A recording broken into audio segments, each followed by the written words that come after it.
first thing I'm going to talk to you about is meditation object. And what I'd like you to do right now is just observe the sensations of the air moving in and out of your nostrils. If you haven't done this before, then you'll find this a very interesting thing to do. Now, I prefer the breath as a meditation object. Actually, no, I don't. The breath is a terrible meditation object. The sensations of the breath are a fabulous meditation object. The sensations of the breath. They were what the Buddha used. I mentioned a sutra, it's called the Anapanasati Sutra, the mindfulness of the in and the out breath. And in the other sutras where he speaks of meditation, mindfully he breathes in, mindfully he breathes out, he breathes in a long breath, he knows he breathes in a long breath, and so on and so forth. And this is probably the most widely used meditation object in the world, and there are very good reasons for it. And I described some of them in that handout. But it doesn't mean that you can't do this practice using other meditation objects. Meditation object, after all, is just something to anchor your attention to. But this is an ocean community, so as you realize, some things make better anchors than others. The breath makes a much, much better anchor than almost anything else you can come up with, and it's always there. Anyway, I would like you to acquaint yourself with the sensations that are produced as you breathe naturally by the air passing over the skin in the vicinity of the nostrils. And where you feel it most clearly will vary from one person to another. Maybe your upper lip, maybe the skin around the opening of the nostrils, it may be somewhere inside your nose in the nasal passages. Your job is just to find where those sensations are most clearly discerned. And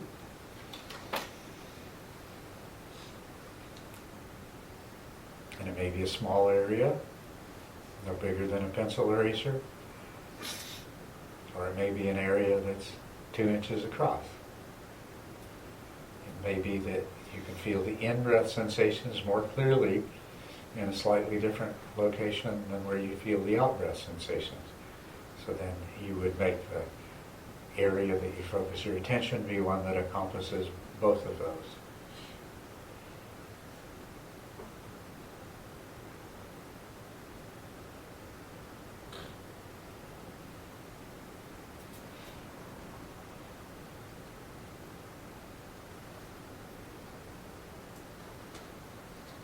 Has everybody found the Anapanasati spot?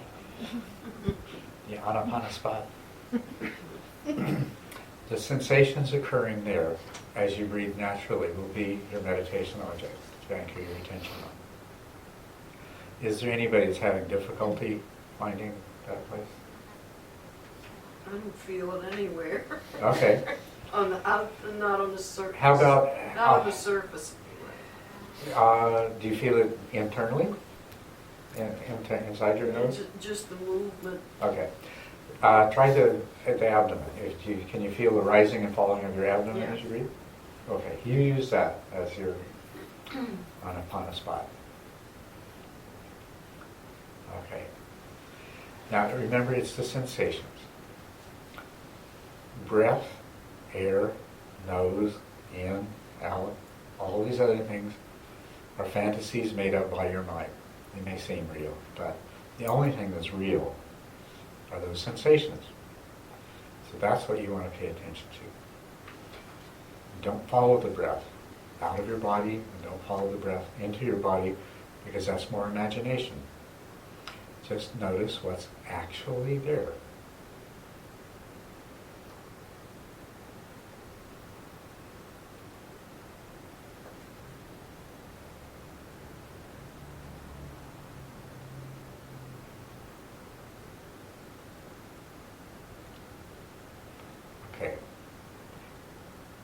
now you know what your meditation object is. I'm going to show you a way to begin your meditation that moves onto that a little more gradually.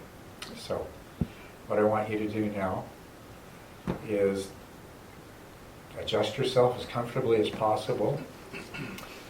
Close your eyes, or perhaps have your eyes unfocused on a neutral space in front of you if you're used to meditating with your eyes open. It's good to learn to meditate with your eyes open eventually. It's a great way to combat subtle dullness. But if you're not already used to meditating with your eyes open, do it with your eyes closed. You can learn to meditate with your eyes open later. Okay? And sit there with your eyes closed or else unfocused on a neutral point, and just allow yourself to be completely aware of your body and the sounds, a vehicle driving by, anything to do with the five senses. If there are thoughts arising in your mind, don't pay attention to them, just let them be there. But let your attention freely roam over any sensations, anything to do with the present, here and now. And so for the next moment or two, just be present, here and now. If any thought tries to take you to the past or the future or somewhere else, bring yourself back to the present. Use bodily sensations, any other physical sensations to help anchor you in the present.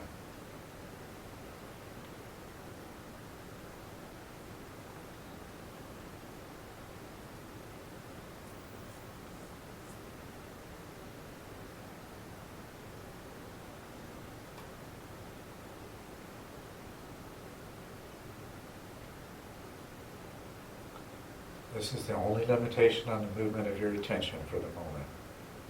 Stay in the present. It should be very relaxed and easy.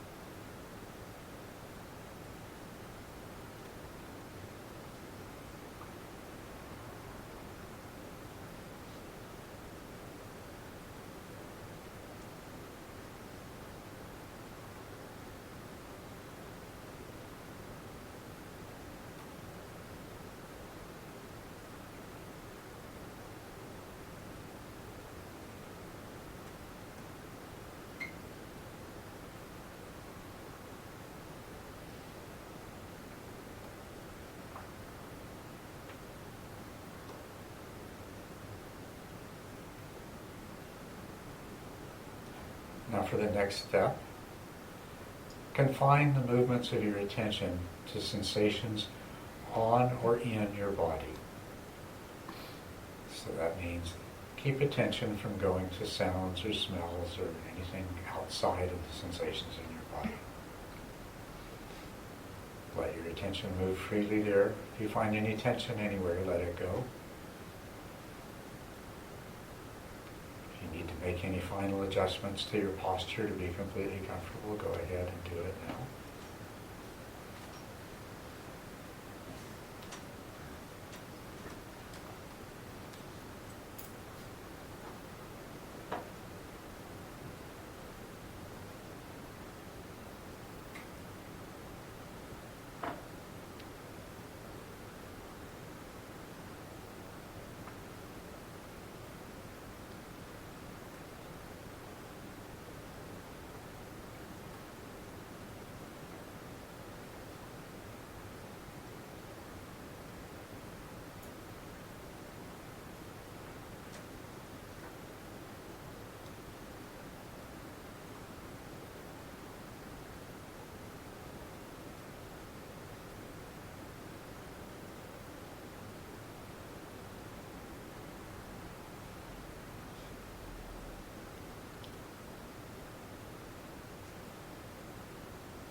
you might have noticed that the most prominent sensations in your body are the ones related to the breath, whether at the abdomen, the chest, the shoulders, or in the nose, around the face. So confine your attention to those breath-related sensations. Explore any and all of them with your attention. But keep the attention confined to breath-related sensations.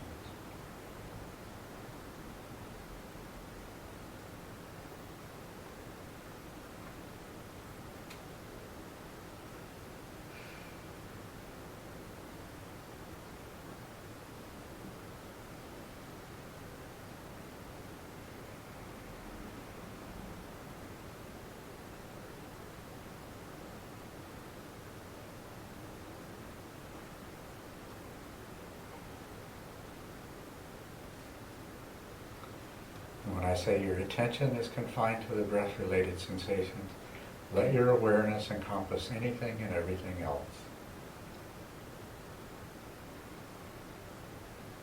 Don't try to shut anything out.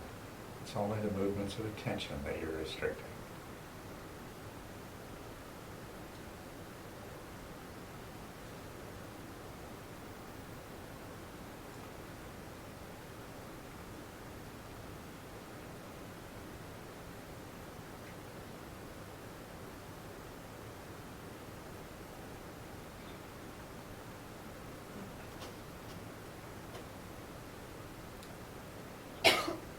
And now, confine your attention to the sensations of the breath at the Anapana spot, the vicinity of the nostrils.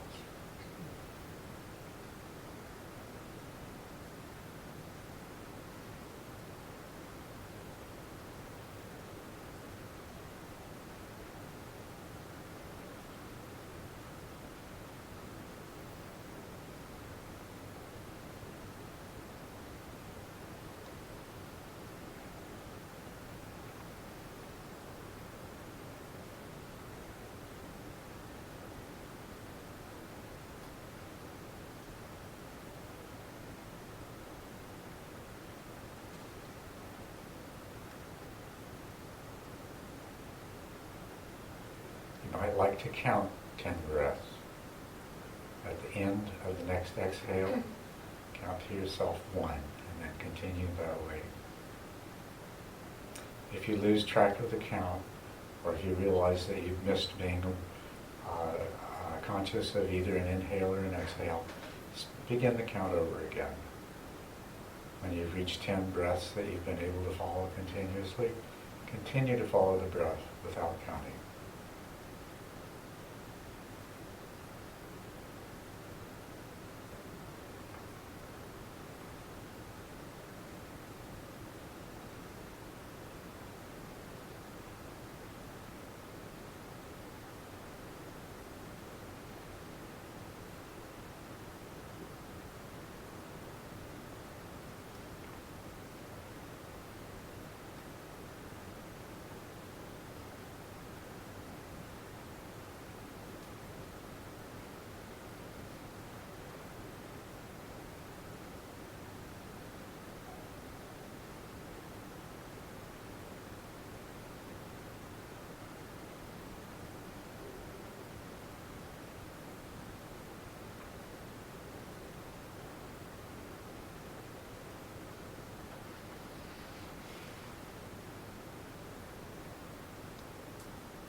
And as you follow the sensations of the breath, make sure that you continue to have peripheral awareness of sensations, sounds, whatever else happens to be there.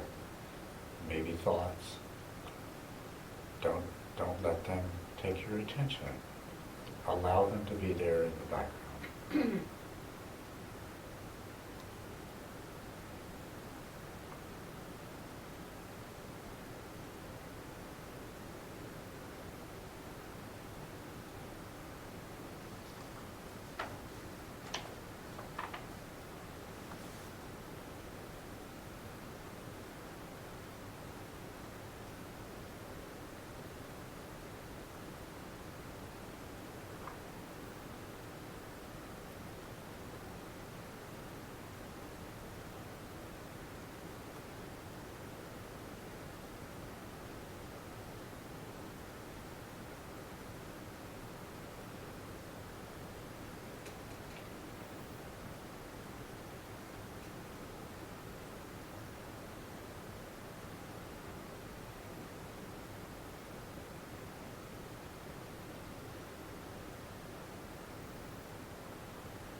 As you follow the sensations of the breath, notice the point where the in-breath begins and where it ends. And notice that there's a pause before the out-breath begins. Notice the point where the out-breath ends. And you'll see there's another pause before the next in-breath. So follow those sensations and try to be as clearly aware as you can of those different events in the breath cycle.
Has your awareness of the rest of your body faded as a result of following the sensations of the breath more closely?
without losing awareness of the sensations of the breath at the nose.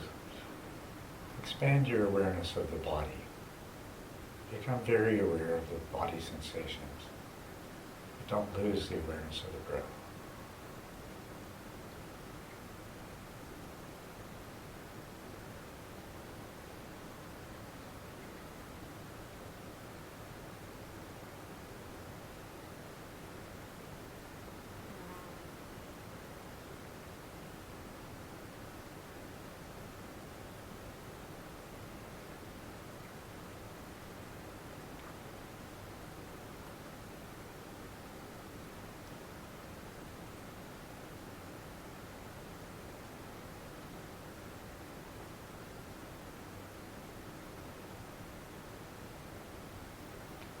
Now focus in more closely on the breath again, searching for the beginnings and the endings and the pauses. And observe what happens to the awareness of your body.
Notice the occasional movements of your attention in response to a sound or some other sensation or thought.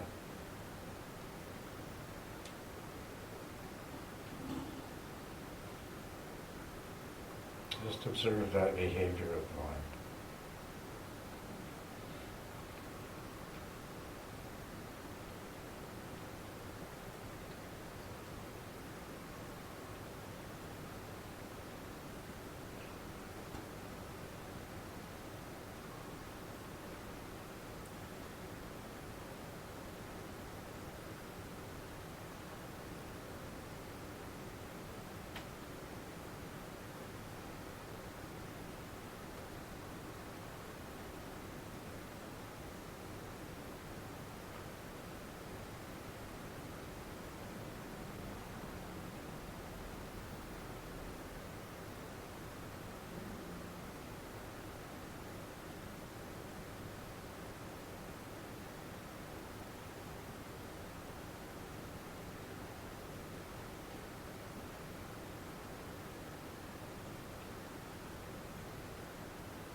Notice how some things occasionally stand out from the background,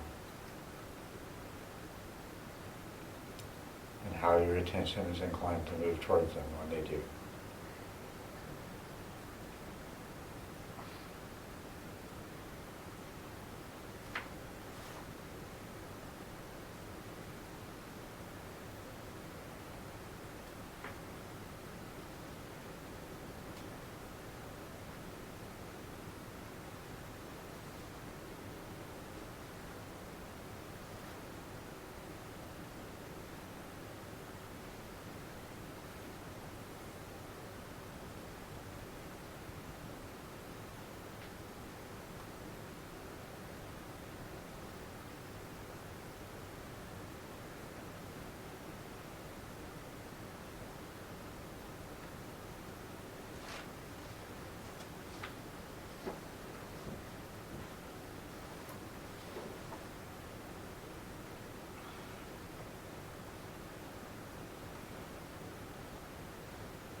Slowly open your eyes.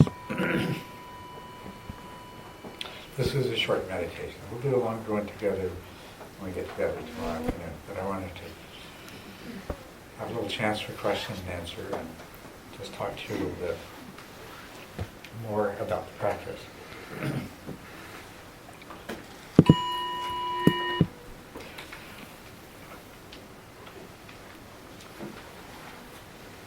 Does anybody have any comments about that brief experience? Yes? I understand what you're, when you were switching the focus from sort of being aware of what's going on with external things, whether it's your body sensation or noises, and then kind of switching that to a smaller focus of the Anapana area. Mm-hmm. I think some days it's maybe easier to ignore those, even when you're in the small focus, than other days. And Yes. maybe today's a day where the knee's paining or you've got something going on with your hip and you can't seem to let it go. Mm-hmm. Even when you're switching back and forth. The toggling is a technique I haven't tried, but I really like that. Mm-hmm. Are there other techniques to... Yes. There's a lot of other techniques. First of all, the first thing that we did is a way to just gradually bring your focus in. And it also makes you very aware of how your attention moves, because you're letting it move, but you're gradually confining it more and more. And then when you have it on one place, hopefully you were really sensitive to and could feel the tendency, if someone coughed or a car went by or something, your mind wanting to go over to that other thing. So it makes you very aware of that. And then the other thing is that I did is just asked you to experiment a little bit with the balance between being aware of one thing or another. With regard to the way we entered the meditation, there were actually 4 phases to that. You're aware of everything that's in the present. That's the first one. Let your attention go where it wants. Second, you're aware of anything in the body. And no, I shouldn't say you allow your attention to move anywhere in the body. You're aware of everything. You're still aware of sounds. You're still aware of thoughts. But they're in the background. Third stage, you narrow it down to breath sensations. And the fourth stage, now you brought it to a small area here or perhaps here in some case. Now that process, depending on how agitated your mind is, it might take a longer time or a shorter time. So you might sit down to meditate and you might spend most of your whole meditation period before you finally get focused on the breath. That doesn't matter, it's fine. It's a way of doing this, it's a gentle way of doing this that the more experience you have meditating, you're going to naturally go through this much more quickly. It'll be a very easy transition. But it gives you that latitude and you can adapt from one day to the next to what your needs are. And also you can go back. If you've brought your focused attention on your nose and then you find that there's some agitation and restlessness arising, then you can expand it to any breath sensation in the body. Or if you need to any bodily sensation. Just let your attention roam through the bodily sensation till your mind starts to get calmed down a little bit, and then you can bring your focus back. So that's a technique that you can use that way. Yes? I enjoyed the calmness of it, but in my case I felt the whole cranial thing, the whole nasal passage, and that was very soothing. Mm-hmm. It was like a very relaxing thing. Yeah. Yes. That's the other thing that if you didn't notice just then, you will notice, is that when your attention does begin to stabilize, it is very relaxing, it's very peaceful, and when your mind becomes still, your body becomes still and more comfortable, and vice versa. When your body's still and comfortable, it's easier for your mind to calm down. It's very important to discover the best meditation posture to sit in. Sitting still is uncomfortable. It's impossible to find a way to sit that isn't going to produce some discomfort. But minimize that. Find the best way that you can sit for longer periods of time with the least amount of discomfort.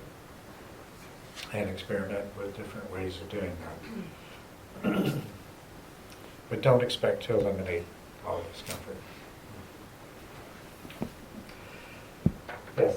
So, in what we just did, the more agitated that you are in the moment, then the more you should broaden the field.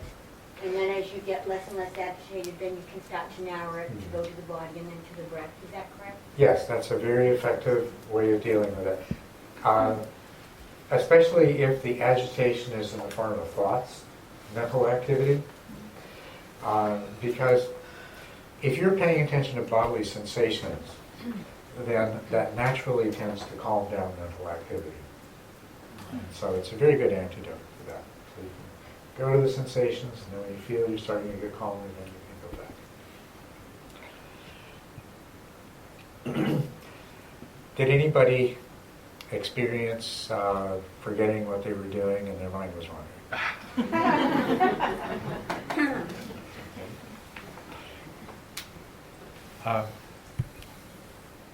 Let me just talk to you about this.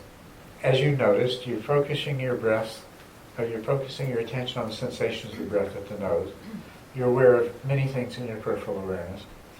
Some of those things tend to stand out a bit, right? The things that are in the background but are standing out from the background, we call those subtle distractions. They're distractions because they're not, they're trying to take your attention away from the meditation object. That's why we call them distractions.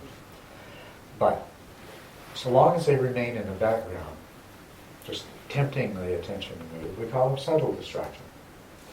Some of you may have had the experience that one of those subtle distractions displaced the awareness of the breath as the focus of attention. So now the breath was in the background and something else was the focus. As a matter of fact, that might have happened when I suggested to you to continue to be aware of the breath at the nose, but to shift the attention to the whole body. You might have found that the focus of your attention was body sensations and the breath was in the background. Okay. Anytime a distraction comes up and becomes strong enough that it displaces the meditation object from the focus of attention, so that the meditation object is still there, you're still aware of it, but it's now in the background, then we call it a gross distraction. So there's a tendency for subtle distractions to become gross distractions. Now, when you have a gross distraction, when you're paying attention to a thought or a pain in your knee and the breath is now in the background, the longer you stay on it, and some distractions are more potent than others, so this can happen much more quickly with some than others. Sooner or later, what's going to happen is the awareness of the breath is going to fade entirely from the background. And at that point, you are going to forget about the breath. You're going to forget what you intended to be doing. So that's called forgetting. The subtle distractions become gross distractions. Gross distractions cause forgetting. When you've forgotten, your mind is now preoccupied with what was a gross distraction. Now it's the focus of your attention. It's the only focus of your attention. Now, what will happen then is that as this goes on, the mind will tire of that and find something else, or else, whatever it was, will cause you to think of something else, and the mind will go to the next thing. And from there, by association, it'll go to something else. And it'll get tired of that, and it'll find something else. And that's called mind wandering. Okay? So, forgetting leads to mind wandering. Your mind, when you say your mind has wandered, is when it's abandoned what took you away from the meditation object and moved on to something else, and it's making its journey through all kinds of things. That's mind wandering. The next thing that happens, sooner or later, you're going to suddenly realize that you're not doing what you intended to do. Now, this is the most crucial event. Until it ceases to occur, this is the most crucial event that's going to happen in your meditation. Not that you forgot, not that you mind wandered. Don't worry about that. That happens. What is important is that you realized that it happened.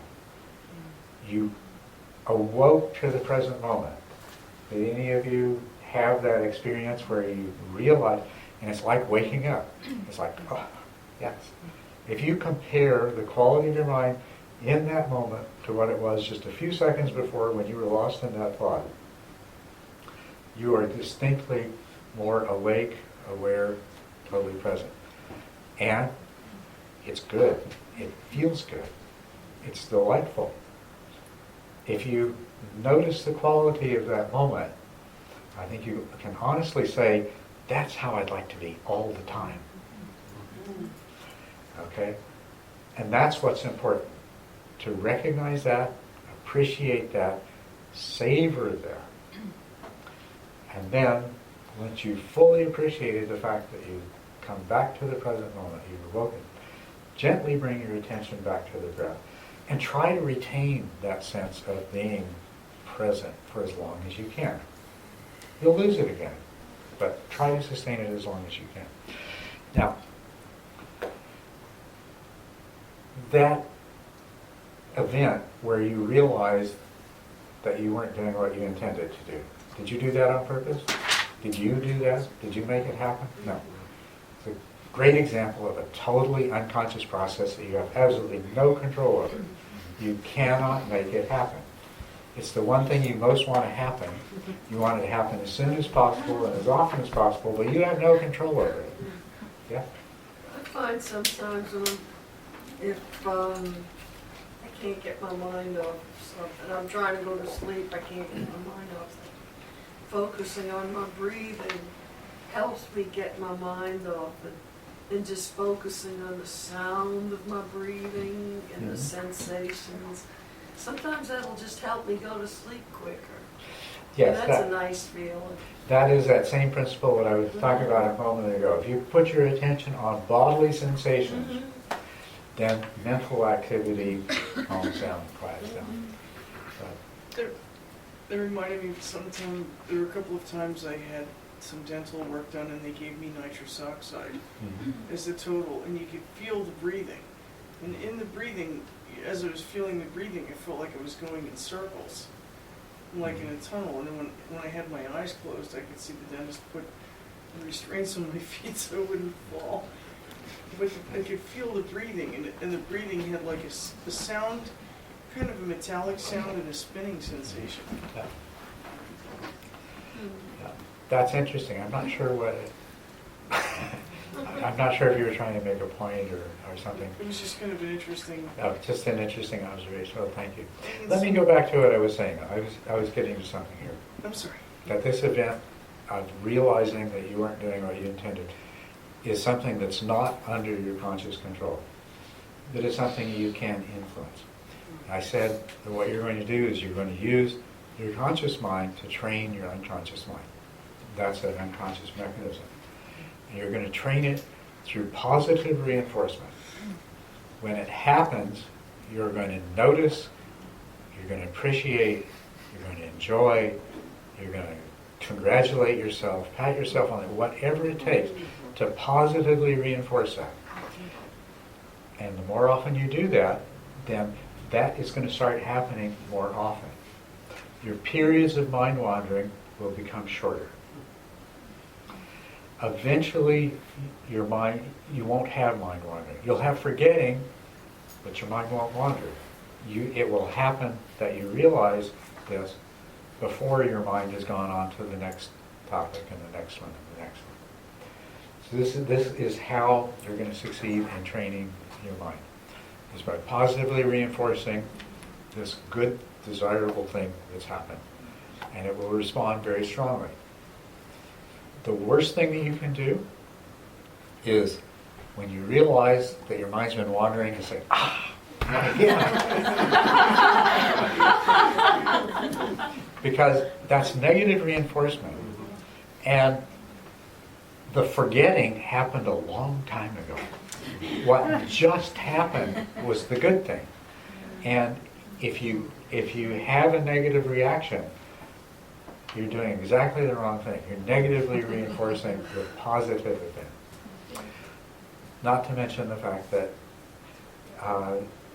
the events that cause the forgetting and the mind wandering are completely normal, very well established mechanisms of your mind that serve a very important function in your daily life. You are not going, even if you could make the negative reinforcement coincide with the event, it's going to be very, very difficult to train the mind through negative reinforcement to stop doing something that is so completely natural that it's been doing your whole life and that serves an important purpose. So there is no place in this process for feeling bad about the fact that something completely natural has happened. So practice letting go of all of those kinds of feelings. Focus on the good event that happened. Reinforce that positively so it's going to happen more readily in the future. Yes? Master Yates, I'm sure that you probably have already gone over this, but if you could indulge me, there are times in my meditation where I feel as if I cease breathing. Now, is that the same thing as this forgetting? No. Totally different. Forgetting is forgetting what you're doing.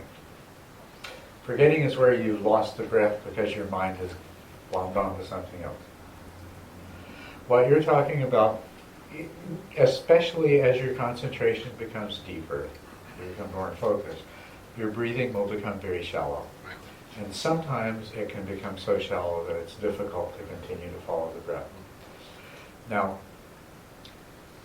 as you go along, if you practice properly, your perceptual acuity gets greater and greater and greater. It will become so strong that even when your breath is barely perceptible, the sensations are so intense, you almost can't stand them. But between now and when that happens, there will be periods where your breath becomes very shallow. You don't have sufficient perceptual acuity to still detect them. So the best thing to do, the best way to approach this, usually there's still some sensation that you can pick up. It may be only the beginning of the in-breath. If what you do is you're aware of the beginning of the in-breath and you continue to search for the remaining sensations of the rest of the breath cycle until the beginning of the next in-breath makes itself apparent, you're going to have a fantastic meditation. That's going to really engage the mind because it's not as easy as it was before. And so you're going to be more fully engaged and you're going to stay with it more easily. And it's going to have the effect of sharpening up your awareness. Thank you. So that's the way to deal with that. And it's not forgetting. No, it's just it's a normal process. In a sense, you could regard it as a good indication that you're reaching a high degree of stability in your focus. Thank you. Yeah. So I've been told that when one meditates, your spine should be straight and you should stay as still as possible.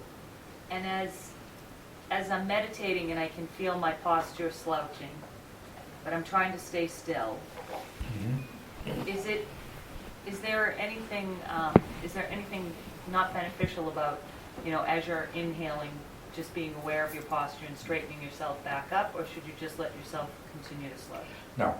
Well, if you become aware that you're starting to slouch forward, and that does happen, at the moment you become aware of it, then very intentionally just straighten yourself back up again. And as often as you notice that, do the same thing. There's no problem with that. To stay still means there will be discomforts, and sometimes agitation can manifest physically, and you'll want to fidget and move. And that's what we mean. But don't succumb to that until, a pain may become intense enough that you have to move. And when it becomes intense enough that there is no choice, well then go ahead and move. Move with complete mindfulness. But until then, as much as possible, try to remain still. But things like slumping, whenever you notice that, just go ahead and straighten up. do it mindfully, and it's just a minor little thing. The same thing if you become aware that you're developing tension. Like sometimes we'll develop tension in forehead, eyes, shoulders. You'll be sitting there concentrating and you feel your shoulders are going like this. As soon as you realize that that's happening, let it go. Just relax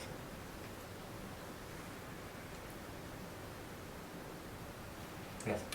I notice a lot of temperature fluctuation when I'm meditating. I often can get really very cold or more usually pretty hot. Mm-hmm. What is that?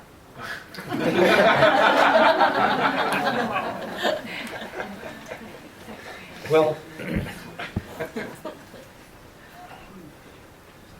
it could be all kinds of things, but what will happen as a part of meditation at a more advanced stage is you may have feelings of chills, heat, prickly sensations, and things like that. And they're actually precursors of the arising of meditative joy. Yeah. And so, some people don't have temperature sensations at all. They have completely different kinds of things. But some people do. You know, they'll feel like there's an icy breeze blowing down their neck or something like that. So I don't know if that's the sort of thing that you're talking about. If it is, just let those things be and just keep on practicing. Because if that's what it is, there's going to be other strange sensations and they're going to become more intense and eventually they're going to lead to some very interesting and enjoyable experiences. But the best way to bring that about is just keep practicing as you were and disregard them. Other than that, it could be that in your sitting you become more sensitive to the fluctuations of the temperature that are normally there. And I would say just you want to choose a place to do your regular practice, maybe that's not too close to heating or air conditioning vent, or you might want to use a silk or light wool meditation shawl, which will tend to really moderate both extremes of temperature.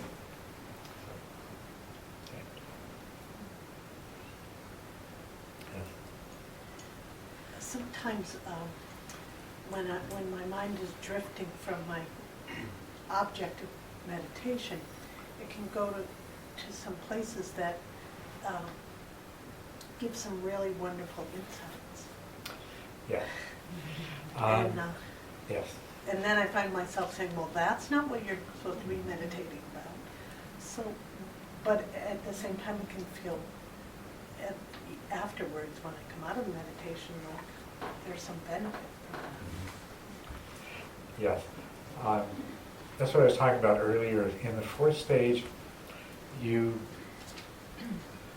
it can become a trap. You'll have these great insights, and if you succumb to them, and if you go ahead and entertain this, then when you sort of finish with it, you'll have this feeling like you want more, and your mind will go looking for something else. And it'll find something else. And if you do that once, then the next day your mind will do the same thing. And the next day, until your meditations deteriorate into this kind of analytical, insight-seeking activity. What's really interesting, if you notice the content of that, is in the beginning they were really wonderful, valuable, useful insights. But as you go along, they come to be the most trivial, trite, meaningless junk.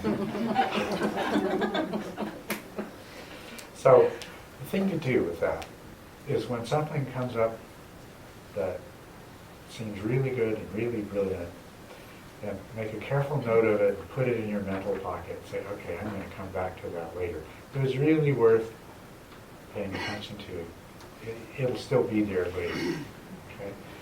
But it is the meditation practice that's giving you the clarity that allows these kinds of insights to come. And that's what you want to continue doing, because you can entertain those insights. There's a lot of other opportunities.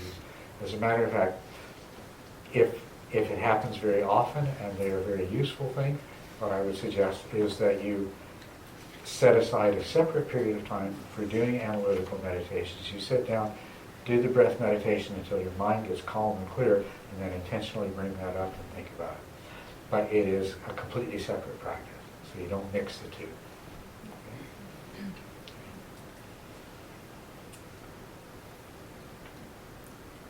Okay. Yes. I just, wasn't familiar with the differentiation of the focus of attention and the peripheral attention. I never, I guess, heard it said exactly that way. I found that really helpful. And one thing you said seemed completely unusual, which was to even, if you're focusing on the sensations of the breath, to even consider thoughts as part of the peripheral attention. Because it seems like thoughts are so central to, just like thoughts are where it's at, you know, so it's thoughts are, so it was really sort of interesting to be, I don't know if you can say more about that, but just, Yeah. Yes, it's a very important thing. I think you'll find an extremely useful tool. This way of thinking between attention and peripheral awareness. And one thing I'll point out to you, if you can sustain peripheral awareness, you won't fall asleep so easily, and you won't be distracted so easily. As far as the latter, it may seem contradictory. If I allow myself to be aware of these other things in the background, you mean I'm not going to get distracted and forget what I'm doing as easily? But it actually is true. Yeah, it actually is true. What will happen instead is that because of that increased peripheral awareness, if something does start to come in and displace the meditation object, you'll be aware of it much more quickly. As far as thoughts go, when you sit down to meditate, the two major sources of distractions are physical sensations and thoughts, because you usually pick a place that's relatively quiet. So whatever sounds are there will be familiar things like the occasional car going by or a dog barking in the distance or something. You know, and your eyes are either closed or unfocused, and you're not, unless you're meditating next to a kitchen, you're not smelling anything. The two sources of distractions that you have are mental objects that are coming from the thinking, feeling, discriminating mind, and sensations, bodily sensations that are coming from the somatosensory mind. And of those two, the most difficult ones to deal with are the thoughts and mental objects, right? They're the ones that, they're the most potent ones. They're the ones that can be attractive and tempt you to attend to them. Or they're also the ones that can sneak in and just take over the focus of your attention. So learning to be aware of them is really important. If they're there and you know that they're there, you're much less vulnerable to them. Now, if a thought's there, and very often it's a verbal thought, kind of a yakety-yak going on, what you need to practice doing is ignoring the content, knowing that the thought is there. Sometimes it's helpful, if it's really trying to draw you in, it's helpful to give that thought a label, because by giving it a label, it actually involves a different mental process to label a thought as it does to become caught in the thought. So labeling the thought is a way to help insulate yourself from its effect in drawing you away. And there are different ways. You can label a thought thinking. You just say thinking, and then refocus your attention. And sometimes that'll be enough. Or remembering, or something like that. But a really useful way of labeling thoughts that come up is in terms of the 5 hindrances. Is this something you know about and have heard? Have you heard of the 5 hindrances? Is there anybody hasn't heard of 5 hindrances? Okay. 5 hindrances, there's actually not enough time to discuss this at any length tonight, so we can talk about it more tomorrow. But basically, they are sense desire, aversion and ill will, procrastination and resistance, worry and agitation, and doubt. And almost anything that comes up in your mind in meditation can be fit into one of those 5 categories.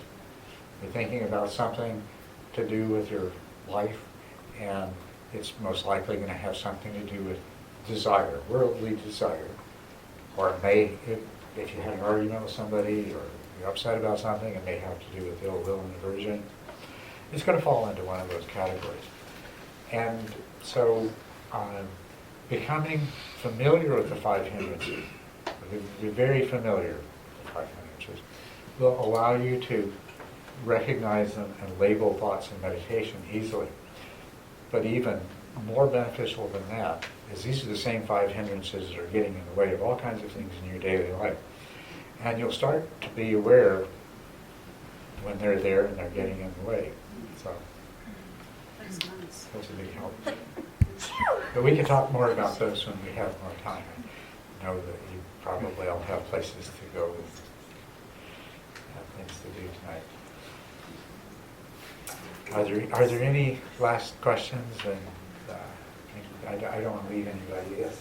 Yeah, I have a question related to what you spoke about before we meditated. Is that all right? Yeah. You spoke about the Buddha saying, to get roads to enlightenment are going shamatha, vipassana, vipassana, shamatha, and then kind of the yoke. Mm-hmm. So when you talk about vipassana, shamatha, thinking that vipassana is getting, some experiential insight and wisdom, how does one get there? How is it possible without shamatha? How is it possible to get there without having a quieter, calmer mind? You have to have a quieter, calmer mind, but it doesn't have to be. It doesn't have to be at the point we call samatha. Okay. As a matter of fact, there's what's called the progress of insight that describes 16 stages of the dry insight practice. And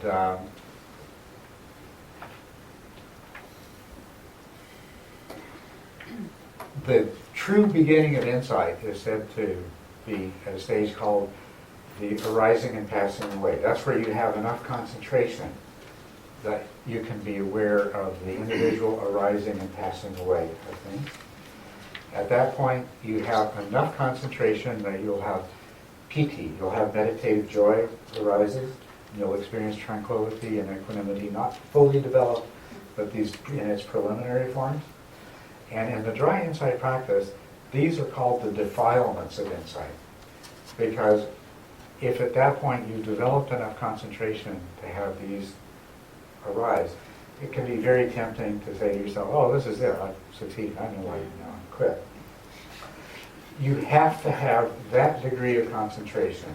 That's not samatha yet, but you have to have that degree of concentration before true insight will arise.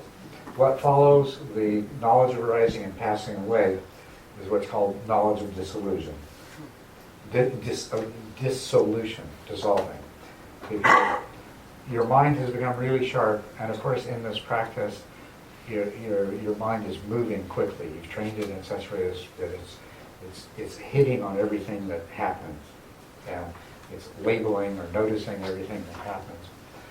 And so at that point, you'll begin to see that every phenomenon disappears, and including every mental phenomenon. Your knowing of an object disappears. And so that's called knowledge of dissolution. And that's the first of the insights that leads to understanding of impermanence.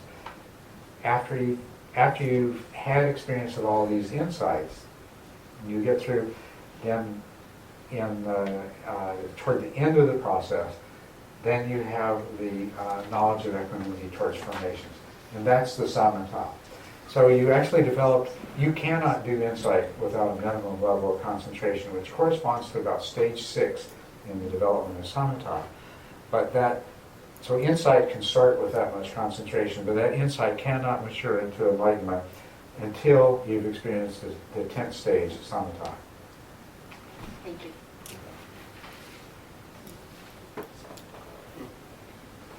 Yes. Just as a small practical, some of the folks here have started studying Sanskrit. So I wondered if at least once when you use a Pali term, could you give us the Sanskrit equivalent? Yes, okay. Yes, best that I can remember. Yeah.